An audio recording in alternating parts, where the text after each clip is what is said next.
আসসালামু আলাইকুম, ওয়েলকাম করছে আর এন স্পোর্টসে ভিন্ন ধর্মের মতদর্শী যারা শুনছেন তাদের প্রতি আন্তরিক কৃতজ্ঞতা। মোটা দাগে ব্যর্থ মুশফিকুর রহিম, ব্যর্থ নাজমুল হোসেন শান্ত, ব্যর্থ সৌম্য সরকার।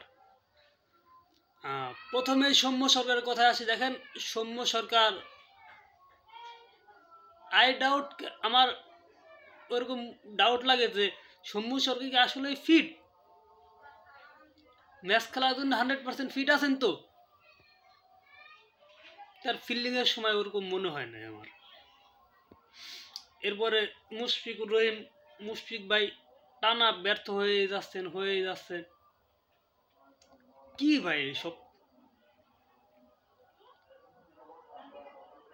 এক্সপিরিয়েন্স আছে, ঠিক আছে, আপনি অভিজ্ঞ মানলাম, তাই বলে এরকম ব্যর্থ হবেন? আপনি প্রতিদিন ব্যর্থ হবেন, প্রতিনিয়ত ব্যর্থ হবেন আপনি? এটা কিভাবে সম্ভব মেনে নেওয়া?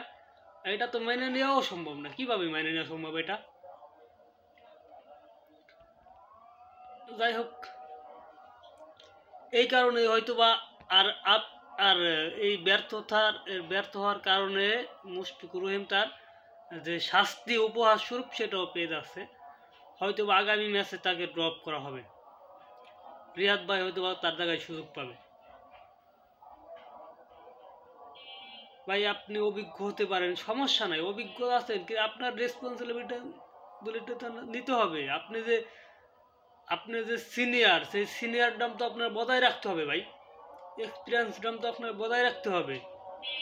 তো হবে না ভাই, আপনাকে সবাই রেসপেক্ট করে, সেই রেসপেক্টের ইয়াটা তো হতে হবে আপনার। মুশফিকুর রহিমের টো পজিশন নিয়ে সৈয়দ আবিদ হুসাইন সামি স্যার রনফিল্ডের পর অনেক ভিডিও করছে, অনেক ভিডিও।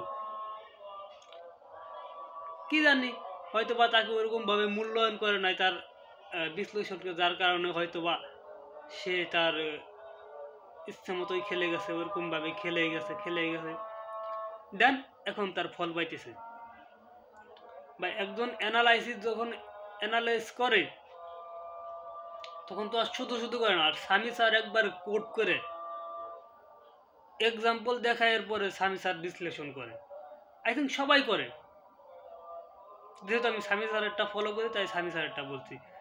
তো এরপরও একটা প্লেয়ার যদি ওইটা দেখে যদি না বুঝে,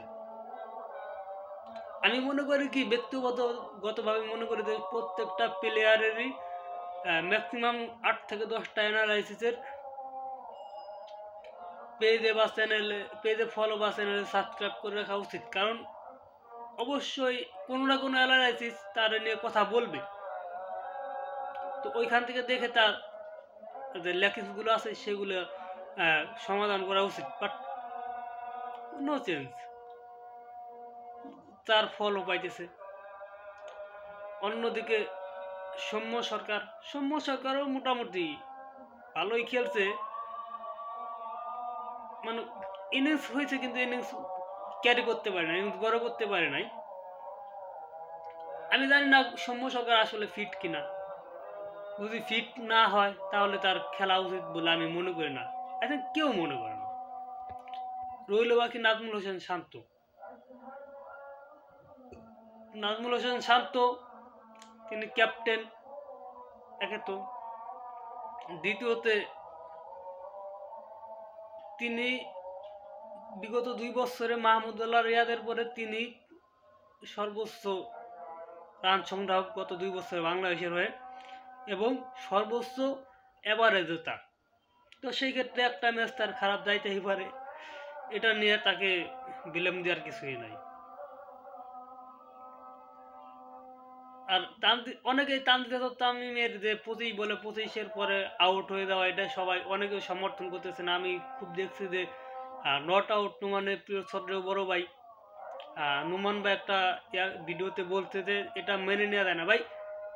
4-5টা উইকেট পড়ে গেছে ভাই, তখন সে নিজে কনফিউজিং যে সে কি করবে, কনফিউজিংয়ের মধ্যে তার আউটটা হয়ে গেছে ভাই। এটা দুর্ভাগ্য ছাড়া কিছুই বলার নাই।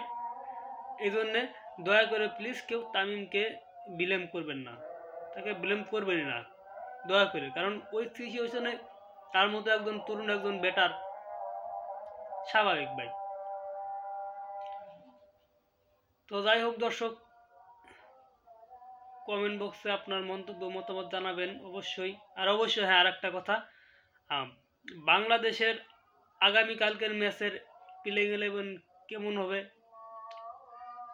আপনি কীরকম প্লেইং 11 চান একটু জানাবেন, কমেন্ট বক্সে জানাবেন অবশ্যই। সবাই ফেসবুক পেজ থেকে যারা দেখছেন তারা অবশ্যই পেজটাতে ফলো দিবেন, ভিডিওটাতে একটা লাইক দিয়ে শেয়ার করে দিবেন।